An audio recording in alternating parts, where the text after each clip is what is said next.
getting back to OFA, why not do more to decouple the president from this new organization? Some of the people who represent the organization still have email addresses that end with barackobama.com.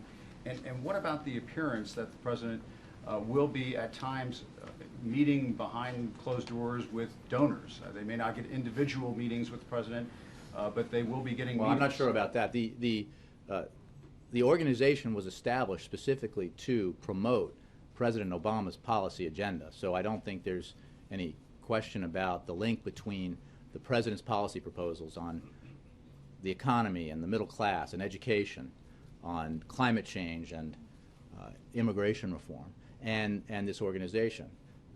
But it is a separate organization. It is voluntarily, as I understand it, reading the news reports, disclosing its donors in an effort to be transparent.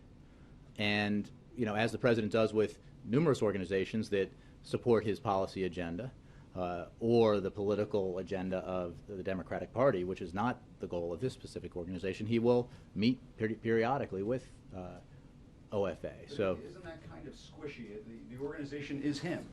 No, the organization, look, there are organizations all over Washington and around the country that support policy agendas and policy areas.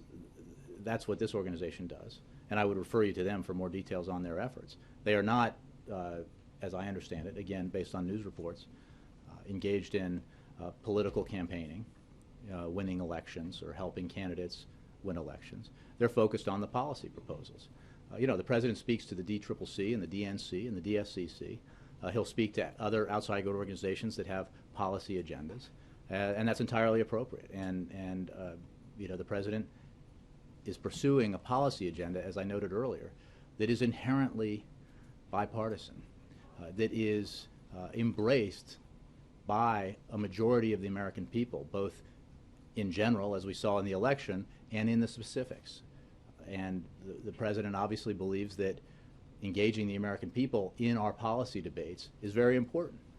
That's what the election was all about, and he believes that when the American people are engaged in these debates, the outcomes of the debates are better for the American economy and for the middle class.